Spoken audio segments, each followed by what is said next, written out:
So allow me to proceed. Right, Mr. Spill Hauya.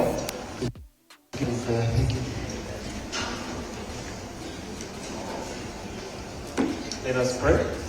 Our dear Heavenly Father, we thank you for your grace. We thank you for guiding us throughout the electoral process. Father, tonight as we are continuing with results and announcements, we pray that you're going to guide us and that everything is going to go well. We pray this in the name of Jesus. Amen. Thank you so much. My pleasure this evening again to welcome the chairperson of the Malawi Electoral Commission, Justice Annabel Talimanja, commissioners of the Malawi Electoral Commission, the Chief Elections Officer, Mr. Andrew Basi, your deputies, and the entire staff from the Malawi Electoral Commission. So allow me to welcome the General Deputy, Chief of the Military Operations and the Malawi Defense Forces. I should also welcome the Inspector General of the Malawi Police Service, Mrs. Mene, and all commissioners and senior officers from the Malawi Police Service. I should also welcome the Director General of the Malawi Prison Services, Mr. Masauko Wisport, and all officers from the Malawi Prison Services. Ambassadors and High Commissioners of all diplomatic missions accredited to Malawi, you're welcome. Heads of observer missions and all observers that are present here. Also allow me to welcome heads and representatives of various government ministries, departments and agencies present here, members of the civil society organizations, my colleagues from the press, ladies and gentlemen. Once again, the Commission is coming before the nation to give an update regarding the management of the results and also continue to release partial results. Amainda apo tukulandire kuno ku BICC kumene commission yokumana ndi kuyang'ana zosalira za ine nacho pa 16 September maolemonse akhale m'malo mwake. Madzulo ano commission yabweranso ndi zosalira zimene zofuna lituluse komanso kutulutsa mtundu wa Malawi kuti zonse zochitika za chisankho zili pasi. Ndi musadaya nthawi ndi ayitani apa mpando wa Malawi Electoral Commission, Justice Annabel Talimanja, kuti atipase uthenga ochokera Malawi Electoral Commission zikomo kwambiri sangwani. Choyamba ndinene kuti maulemu onse akhale m'malo mwake. Chachiwiri mutilole kuti tithokoze kwa Malawi onse tsiku la lero pa 20 September chifukwa chosunga bata komanso mtendere pamene tikupitirira kudikirira zotsatira zathu, komanso tithokoze nonse amene mwabwera madzulo ano m'nyumba muno, komanso nonse amene mukutimvetsera pa wailesi komanso kuonera pakanema komanso pamasamba a mchezo. Madzulo ano tabweranso kuti tipitirize kufotokozerera monga mmene ulendo wathu ukuyendera pamene tikulandira zotsatira zathu kuchokera ku madera osiyanasiyana, komanso pamene tikulandira madandaulo, komanso pamene tayamba kuwunikira zotsatira zathu. Paja dzulo tinawulutsa zotsatira zingapo ndipo leronso tabwera ndi zotsatira zina zingapo. Choyamba tiloleni kuti tifotokozerere kuti kodi kulandira katundu wathu tsopano tafika kati. Lero mmene mati 6 koloko madzulo ano tinali kuti zotsatira zochokera kuma constituency athu 228 zafika kudzera makina, sonyeza kuti kwatsala constituency imodzi. Imene yatsala ndi Nkhoma constituency kuno ku Lilongwe. Muja tinafotokozera timayendekera kuti kumeneko tipeze constituency returning officer wina kuti amalizitse ntchito. Tinafotokozanso ndipo mutilole kuti tikumbutsire kuti pa polling station ina iliyonse komanso pa constituency tali center ina iliyonse tamata kapena kuyika zotsatira zathu pamalo poonekera kaya ndi pakhoma kaya ndi pamtengo, cholinga chokuti wina aliyense angathe kupita kukaona kuti zotsatira za pa polling station ino zinayenda motani. Tipitirize kupempha kuti chonde tisachotse zotsatira zimenezi komanso tisazifufute kapena kuzisintha. Kuyika zotsatira zimotero ndi njira imodzi yoonetsetsa kuti wina aliyense akudziwa ndi kutsatira kuti chisankho chayenda bwanji. Tifotokozerenso kuti zotsatira zochokera ku madera 228 zimenezi zawunikiridwa pa district tale center. Pamenepa ma district returning officers athu akuyenekera kuti amalizitse masamarezi pa chisankho cha president kuti zimenezo zifike kuno. Tifotokozenso kuti mene mafika lero 7 koloko madzulo talandira zotsatira kuchoka ku makonsolo athu okwanira 34 kusonyeza kuti tatsala ndi makonsolo awiri amenewa ndi Ilongwe komanso Mangochi. Tikumbutsirenso za madandaulo. Tidakalandira ndithu madandaulo koma timafuna tikumbutsire kuti pali ndondomeko yokhazikika imene ikufunika kuti tonse tizitsatira pamene tikupereka madandaulo athu kubwera ku komishoni. Chonde madandaulo tisayike pa Facebook komanso kaya kutumiza pa WhatsApp kaya ndi voice note. Zimenezi ndi kuti ife tiwerengera kuti sizinafike. Chonde titumizireni mwa ndondomeko. Choyamba zikhale kuti ndizolemba. Complaints must be formally submitted in writing. Ndipo kutumiza titumizireni ku email pa ceo@mek.org.mw kapena mukhoza kukasiya pamanja ofisi kwathu. Tifotokozerenso kuti malingana ndi ndondomeko zimene zinakhazikitsidwa ndi malamulo, madandaulo pa polling station amayenekera kuti akaperekedwe ku polling station chimodzimodzinso zimene zachitika ku constituency tale center zimafunika kuti zikafotokozedwe kumeneko kuti presiding officer alongosole pa polling station komanso CRO kapena tinene kuti constituency tale officer returning officer anawonso alongosole. Ndipo kapokha iwowa ngati sanakwaniritse kupereka mayankho ndi mmene zimafika komishoni. Zimene zikuchitika ku tale center kuno ngati pali madandaulo zimenezo zikhoza kubwera ku komishoni chifukwa chokuti timafunika tiwunikire madandaulo onse pamene tikuwunikiranso zisankho zathu zotsatira zake.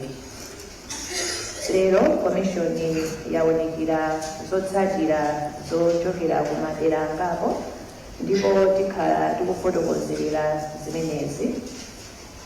Konsolo imodzi imene tinawunikira ndi Mchewu, koma powunikira pathu tinaona kuti kumeneku kunali kusiyana ndi mafigazi makamaka mawerengedwe pa chisankho cha presidenti. Pachifukwa chimenechi ntchito imeneyi tayinikira kaye kuti tiwunikire bwinobwino kuti kusiyana kumeneku zakhala bwanji ndipo tilongosole.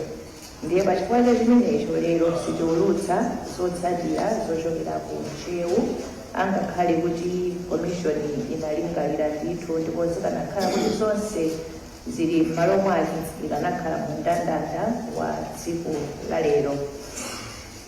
Mutilole tsopano kuti tifotokozere zotsatira zathu zimene tabwera nazo lero, ndipo choyamba tikamba za ku Kalonga Town.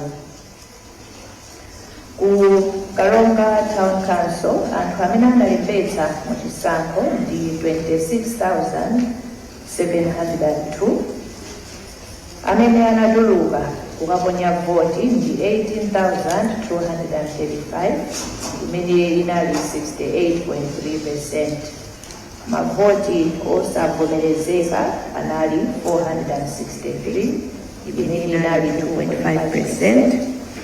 Mavoti ovomerezeka anali 17,772 amene ayenda motere. Dr. Joyce Hilda Banda, People's Party.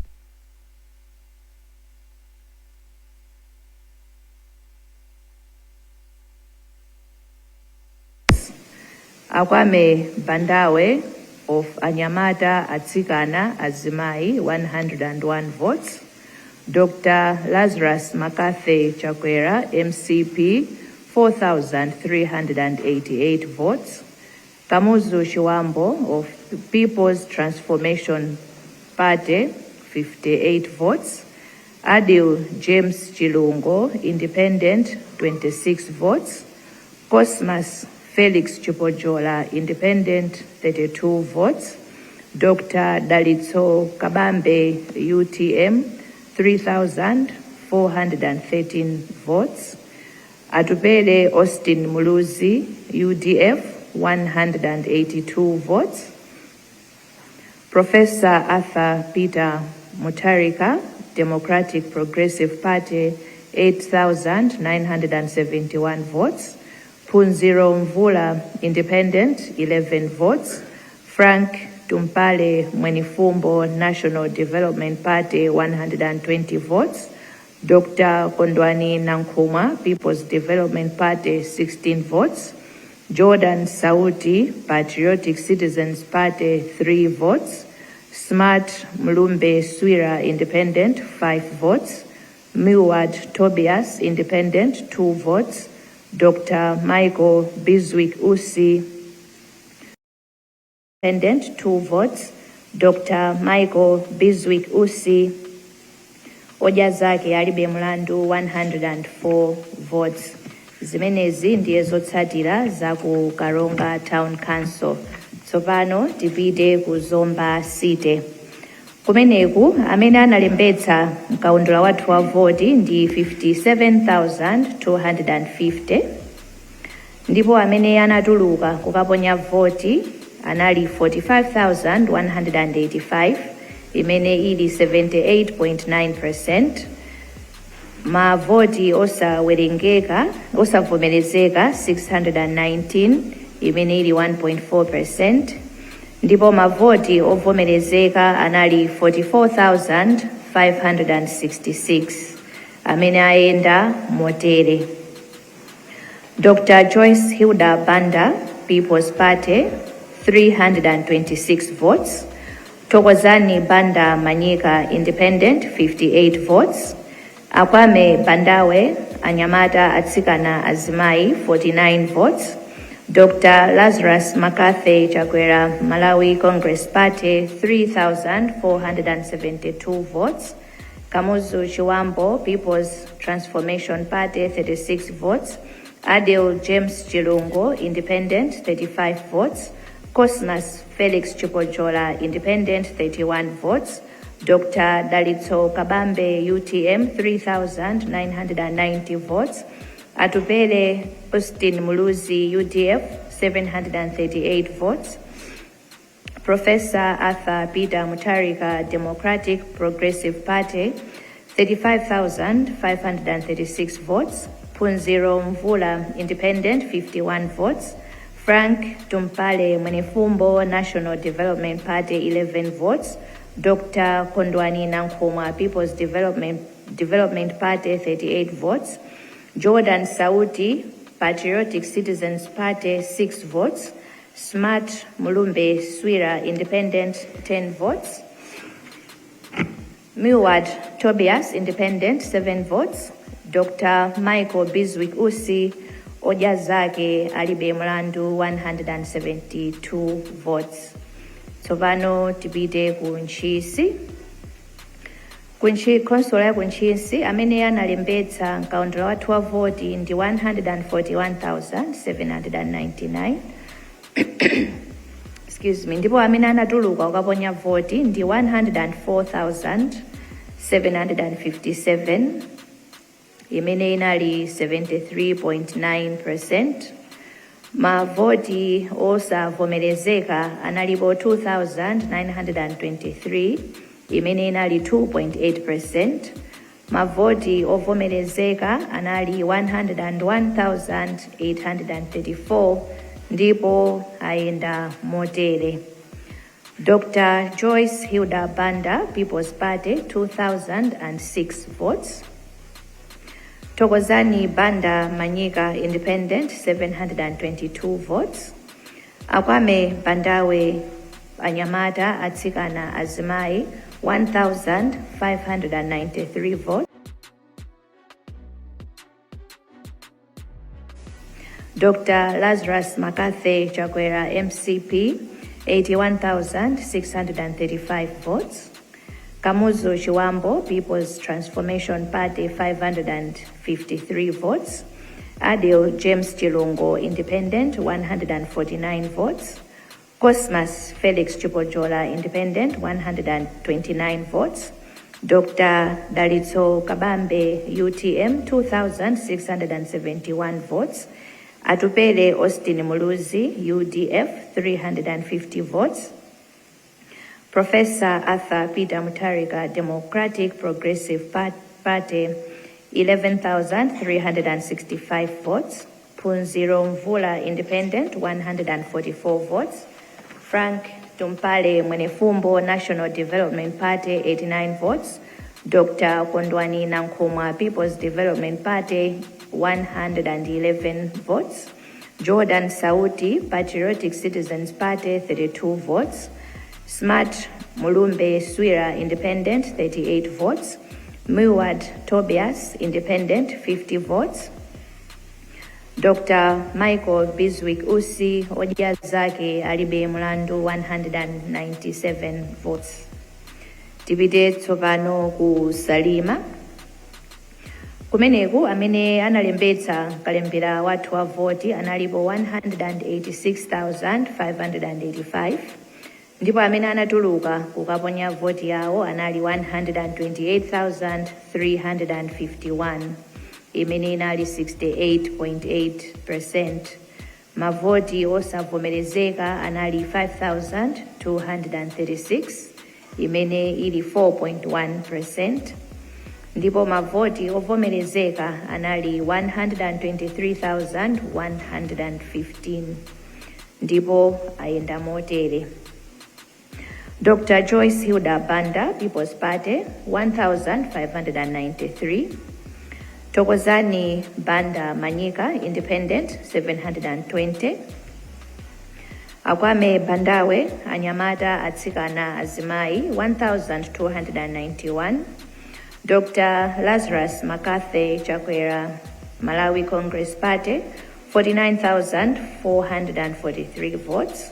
Kamuzu Chiwambo, People's Transformation Party, 603 votes. Adil James Chilungo, Independent, 361 votes. Cosmas Felix Chipojola, Independent, 302 votes. Dr. Dalitso Kabambe, UTM, 3,673 votes. Atupele Austin Muluzi, United Democratic Front, 3,220 votes. Professor Arthur Peter Mutarika, Democratic Progressive Party, 60,830 votes. Punziro Mvula, Independent, 291 votes. Frank Tumpale Mwenefumbo, National Development Party, 106 votes. Dr. Kondwani Nankumwa, People's Development Party, 109 votes. Jordan Sauti, Patriotic Citizens Party, 82 votes. Smart Mulumbe Swira, Independent, 61 votes. Muwad Tobias, Independent, 54 votes. Dr. Michael Biswick Usi Ojazake Alibe Mulandu, 376 votes. Tsopano tipite ku Neno. Kumeneku amene analembetsa mkaundula wathu wa voti anali anthu okwana 50,826. Ndipo amene anatuluka kudzaponya voti yawo ndi 41,433, imene inali 81.5%. Mavoti osavomerezeka anali 770, imene ili 1.9%, ndipo mavoti ovomerezeka anali 40,663, ndipo ayenda motere. Dr. Joyce Hilda Banda, People's Party, 358 votes. Tokozani Manyika Banda, Independent, 127 votes. Akwame Bandawe, Anyamata Atsikana Azimai, 127 votes. Dr. Lazarus Makathe Chakwera, Malawi Congress Party, 1,370 votes. Kamuzu Chiwambo, People's Transformation Party, 110 votes. Adil James Chilungo, Independent, 68 votes. Cosmas Felix Chipojola, Independent, 46 votes. Dr. Dalito Kabambe, UTM, 1,024 votes. Atupele Austin Muluzi, UDF, 544 votes. Professor Arthur Peter Mutarika, Democratic Progressive Party, 36,607 votes. Punziro Mvula, Independent, 95 votes. Frank Tumpale Mwenifumbo, National Development Party, 39 votes. Dr. Kondwani Nankomwa, People's Development Party, 25 votes. Jordan Sauti, Patriotic Citizens Party, 13 votes. Smart Mulumbe Swira, Independent, 11 votes. Miwat Tobias, Independent, 11 votes.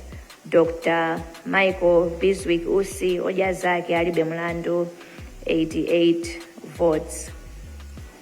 Amenewa ndi madera amene takwanitsa kuwunikira lero. Timafuna kuti tidziwitse mtundu wa Malawi kuti tipitiriza kuwunikira zotsatira zathu, kuti tionetsetse kuti chifuniro cha Malawi malinga ndi mmene anaponyera voti chilemekezedwe, komanso kuti tikhale tikuwulutsa mu nthawi yake. Mongokumbutsira, malingana ndi malamulo tili ndi masiku osapitirira 8 amene lamulo linakhazikitsidwa kuti komishoni iwulutse zotsatira za chisankho cha president. Mu nthawi imeneyi komishoni ikuwunikira zotsatira zathu kuti tionetsetse kuti zonse zili m'malo mwake, kuti tionetsetse kuti zimene tikuwulutsa ndi zolondola, komanso tikuchita zonse poyera komanso movomerezeka. Tipitirize kutsimikizira mtundu wa Malawi kuti ifeyo tichita ntchito yathu malinga ndi mmene zikuyenera kukhalira, komanso kuti, let me put it this way, the Commission assures all Malawians that no effort will be spared in safeguarding the integrity of the process.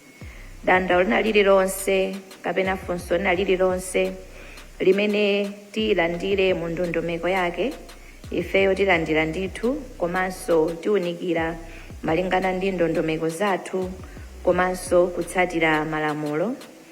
Ndipo chotsatira china chilichonse tichiyang'ana ndi kuchionetsetsa kuti chikhale kuti ndi chimene chikuchokera ku polling station ina iliyonse malinga ndi mmene anthu anaponyera voti yawo. Tikupitiriza kupempha Amalawi tonse, komanso anzathu azipani, makandidate amene munapikisana nawo, komanso tonse amene tikukhudzidwa ndi chisankho ichi, kuti chonde tiyeni tipitirize kusunga bata ndi mtendere, komanso tiyeni tilemekezane, tisayankhule mokhadzula, koma tikhale omangirirana. Ifeyo tipitiriza kugwira ntchito ndithu kuti timalize mu nthawi yake, kuti Amalawi onse athe kudziwa kuti kodi chisankho chathu chayenda bwanji. Ndikuthokozeninso nonse chifukwa chakumvetsera kwanu. Ambuye akudalitseni, zikomo kwambiri.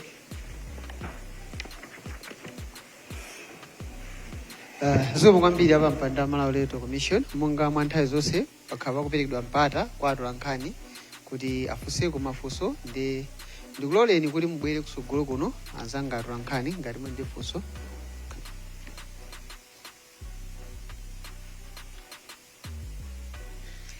Good evening, Chair. My name is Christina Chiota from Zodiac. I have 5 questions 2 are going to Malawi Police Service. The rest are going to you, Chair. The questions are bordering on the arrest of 8 MEC officers. So I'll start with the police, the Malawi Police Service. The first question is, have you now formally charged the 8 MEC officers? If yes, what are the charges? If not, why not? It's past 48 hours. Why the delay? People want to know. The second question, since time immemorial, when police officers release statements, they usually release with particulars of the suspects. But of late, and in this case we are talking about, of 8 MEC officers, we haven't heard of that. No particulars have been released. Is there a particular reason to that? Now to you, Chair. As the media, we represent the citizens. So this question is coming from the citizens, the Malawians. How are you feeling following the arrest of your officers? Are you worried? Are you concerned that these officers tried to tarnish the image of MEC, which is contrary to the expectation of MEC? And the second one, is on what is the status of these 8 MEC officers? Is MEC going to provide legal representation to them? And the last one, what is happening inside to check the extent of the problem? What are you doing? That is if that problem is indeed there. Thank you very much.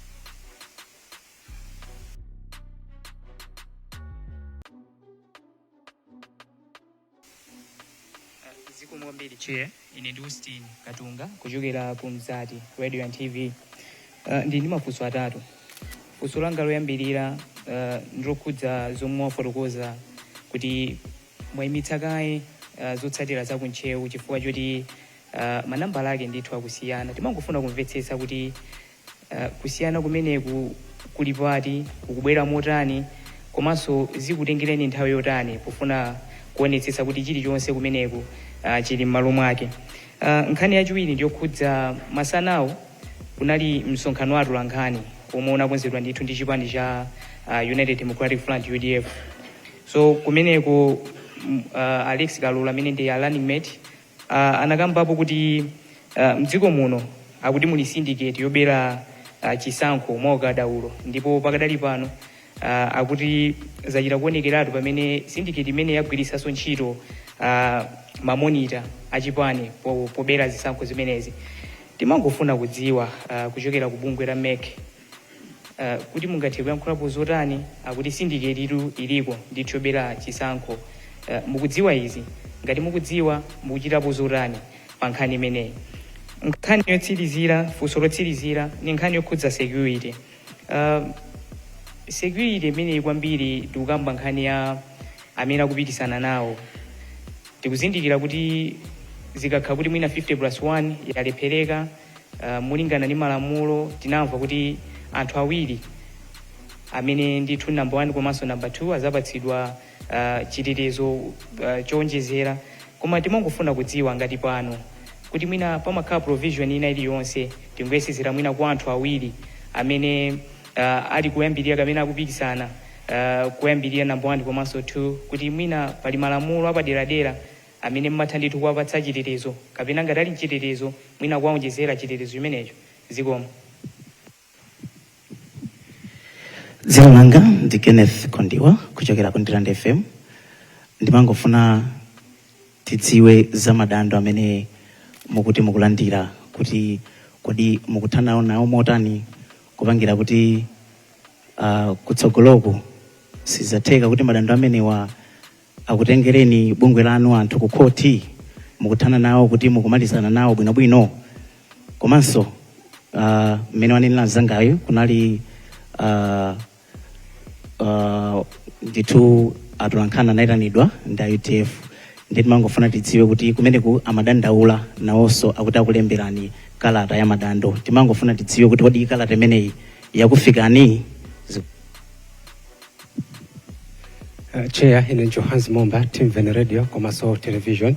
Mafunso awiri, funso yambirira muna just exception ku nzangayo nkhani kuza ma complaints nena kuti kufika panopa in terms of mene mupangira hando kapena kuchita madandaulo amenewo chifukwa kunena kuti mwina nthawi mukulengeza koma mwina nkhani kuza madando mukuchita bwanji in terms of handling madando ngati amenewo kuti isapange compromise integrity ya chisankho.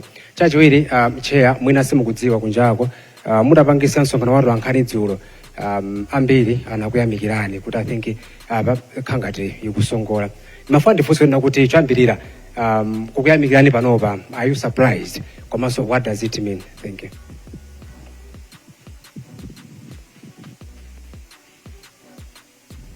Thank you so much, Chair. I would request maybe that you consider responding to the questions, then we'll come again in the second round.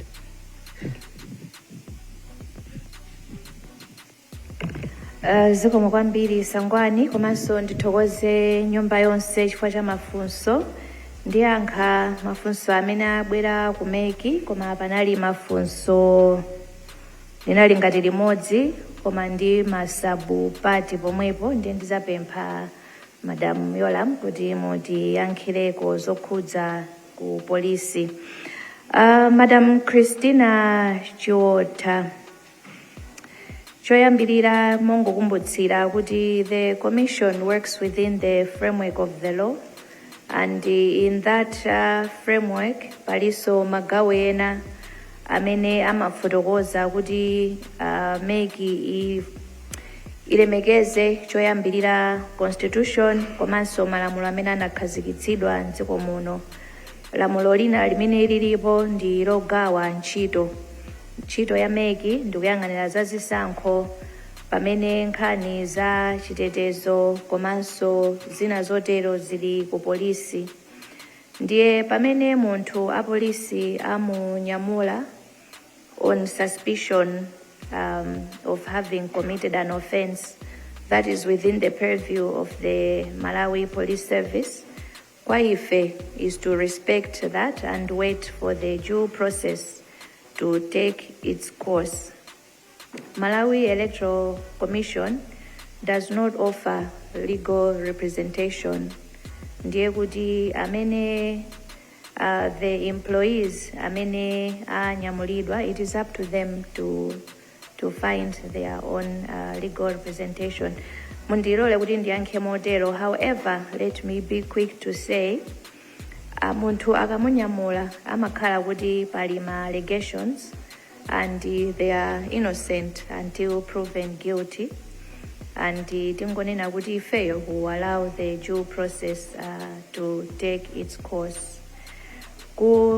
Kunzati Austin Katunda tinafotokoza mu statement kuti panali ma discrepancies in tallying of the results za ku Nchewu, I beg your pardon, Nchewu District Council, ndipo tayimitsa the process of determination ya ma results. Koma ntchito yonseyi ikufunikabe kuti igwirike within the 8 days that we have to determine the presidential results.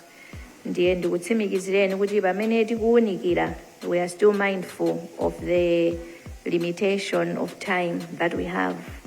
Ndipo ifeyo tichita china chilichonse kuti kuwunikira kwathu tikhale titamaliza ikamafika kuti 8 days ikutha, chifukwa chokuti we need to announce to the nation kuti kodi kuntchewu zotsatira zili motani.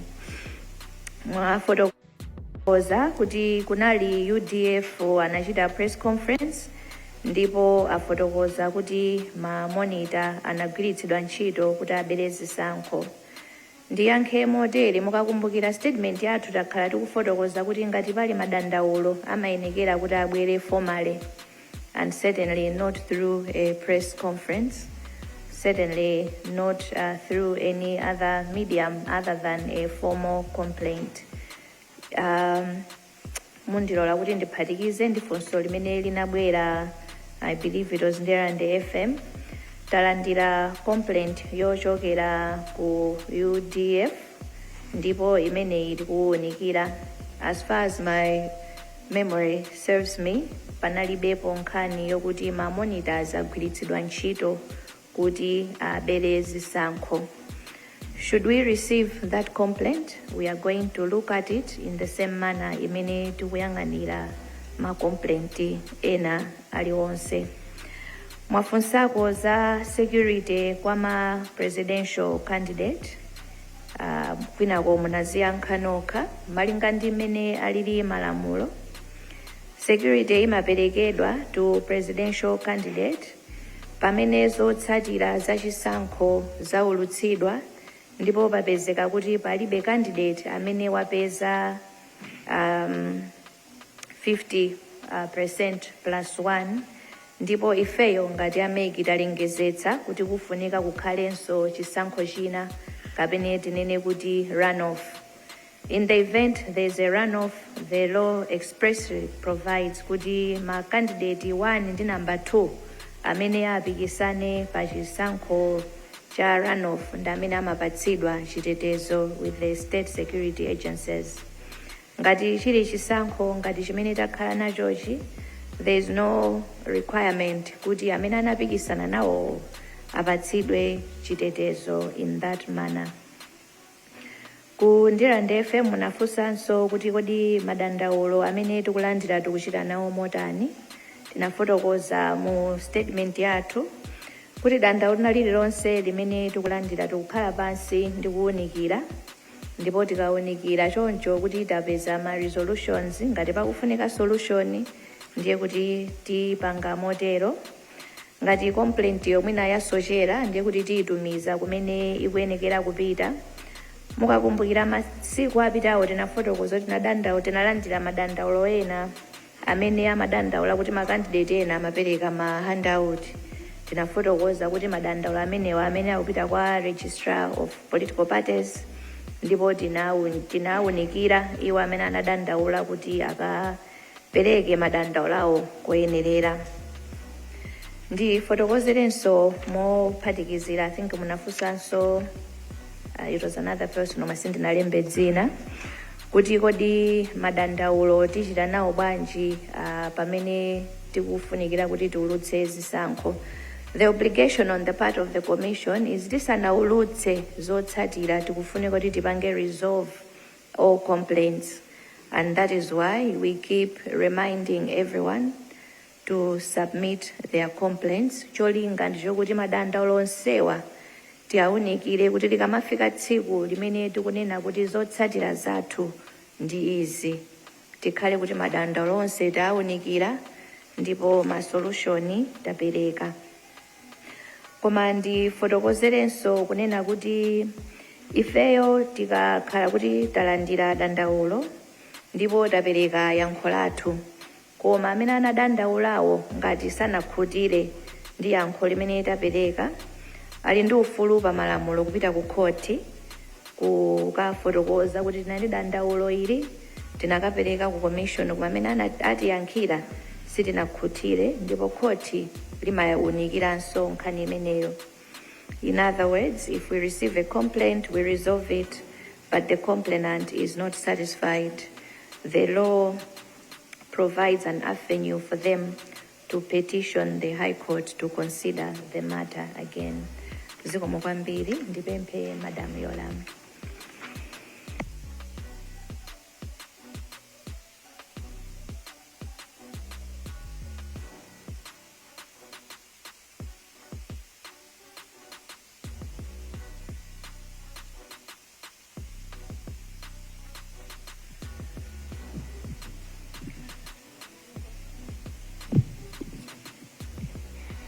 Thank you very much, Chair and the House. I have two questions from Zodiac, though they are related. Yoyambirirayo akufunsa zama suspects. As reported yesterday, we arrested these people yesterday in the afternoon. As we speak, we are within the 48 hours. so there's no worry for them. Tikanalima 48 hours yomwe ija sinathe chifukwa choti anthu anagwidwa dzulo madzulo in the afternoon. Yachiwiriyo akuti no particulars of the 8 suspects were mentioned in our press release. It was deliberate because we don't want to jeopardize our investigations. We would rather keep their names safe and undisclosed. Thank you, Chair. Thank you, Honorable Chairperson. You allow me to take the last set of the questions.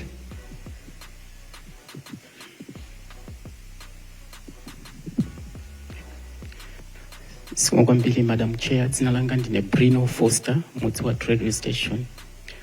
Ndimafuna ndidziwe pa ndondomeko yakavotedwe ija pamakhala maina pa malo ovotera. Mwachitsanzo ngati panalembedwa anthu 6. Ndiye kulipo kuthekera anthu amene akugwira ntchito zothandizira kuchokera ku madera ena, mwachitsanzo apolisi komanso ena. Namba limene jayo anthu amene ajagalwa pamene paja ingabalase bwanji ndi figa imene yoti inalembedwa pamene paja, komanso machine muja kwa munthu amene wabwera pamalo paja woti wakavota kuchokera kwina kwake, system imakufotokoza chani pamalo pamene paja. Sikwambiri, Madam Chair.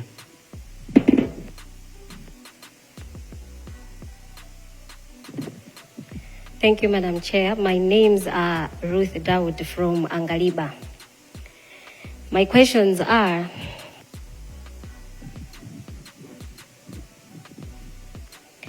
in regards to the case of Ncheu, which you say is undergoing investigation of the figures, will there be a conduct of post-election audits to verify the results and its accuracy? Or rather, what criteria will be used to evaluate these expositions? Thirdly, are there any external influences or biases that perhaps are impacting these outcomes? Can you also guarantee the transparency of the election results when there are allegations of inaccuracies in districts like in Ncheu? And my last question goes to the IG. Relating to the officials that were arrested, and up to date, we still haven't received any information pertaining this case in regards, though, to the 48 hours. But are you by any chance undergoing any external pressure that is resulting to this silence? Thank you.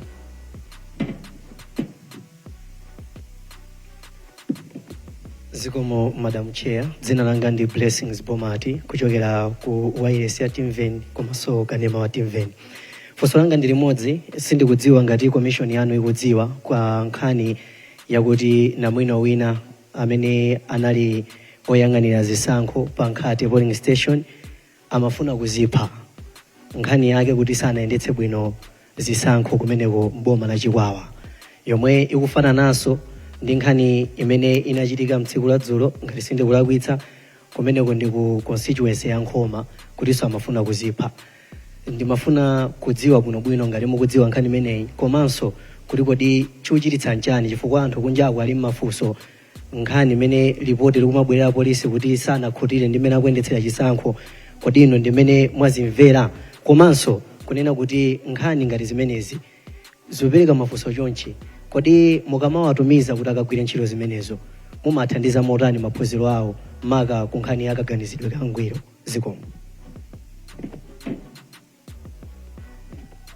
Dzina langa ndine Robert Loka, mtolankhani wa ku Miji FM.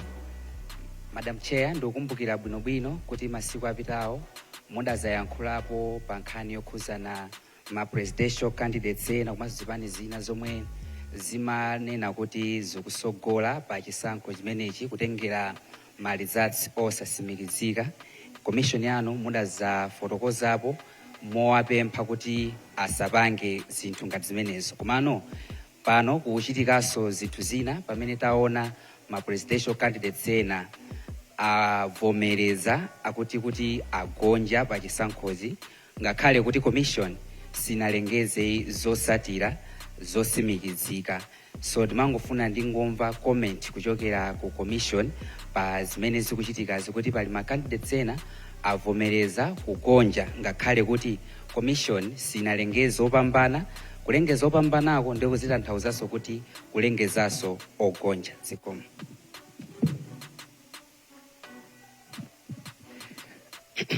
Madam Chair, ndine Damiano Kalajira kuchokera kudowa FM. Kunjaku Amalawi akudandaula maka panthawi imene mukumapereka ma updates. Akunena kuti mukumapereka ma updates anthu ambiri atagona. Nde nkhawa imene timafuna tifunsena kuti mukhoza kuwathandiza motani. Kodi ndizotheka mwina kumabwera nthawi yabwino yoti anthu ambiri adakali asanagone kuti mwina nawonso azitha kusatira nawo bwino. Zikomo kwambiri.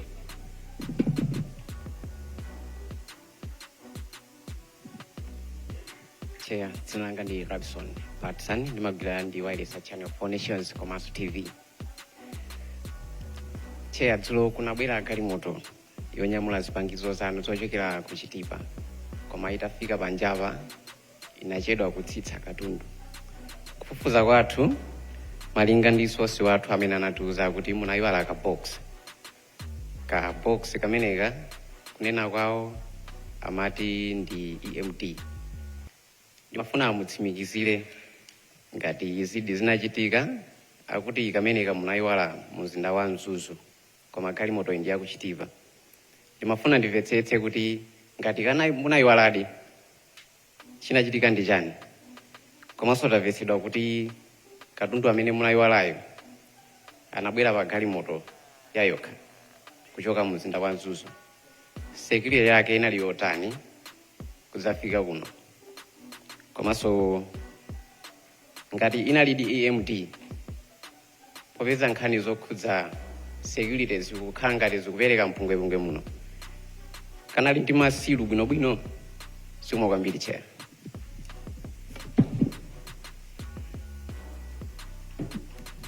Thank you so much, Chair. I will request that you respond to the questions. Thank you.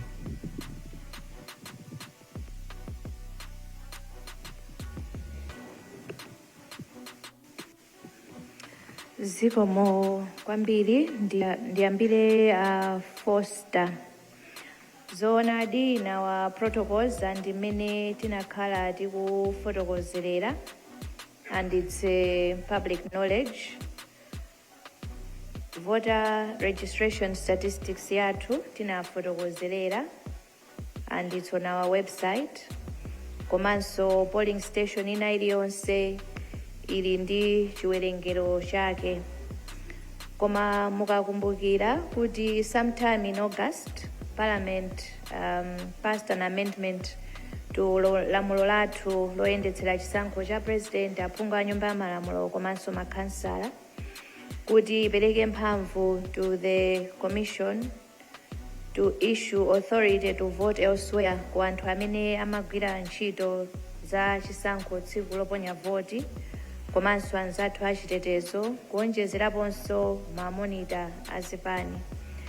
Tinabwera pamaso pa mtundu wa Malawi ndikufotokozerera kuti potsatira lamulo limeneli takhazikitsa njira kudzera mu form 29 imene iwo amene atumidwa kuti akagwire ntchito kumene sanalembetsere they will be applying for authority to vote elsewhere. Ndipo tinafotokozanso kuti fomu imeneyi ndiyo kuti tithandizire kuti tithe kulondoloza kuti amene waponya voti potsatira chilolezo chimenechi ndi ndani. Fomu imeneyi ikutithandizira kuti tidziwe kuti tiyerekeze mpaka nakhala kuti pali BICC polling station panalembetsa anthu 600, koma amene aponya voti ndi anthu 618. Ndiye kuti anthu 18 yo achokera kuti. Ndiye kuti tikayang'ana form 29 ija kuti tithandizire kufotokozerera kuti zatheka bwanji kuti pamalo apa anthu amene aponya voti ndi oposa amene analembetsera pamalo pamenepa.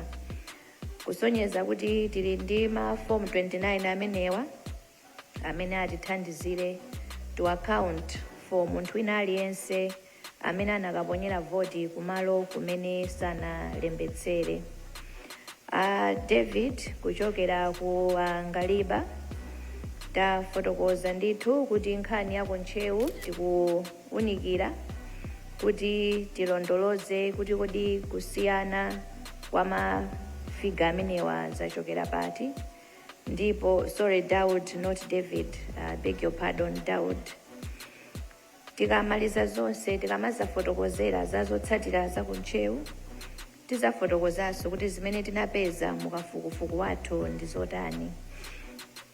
The Commission continues to be transparent mu ma processes athu ena onse.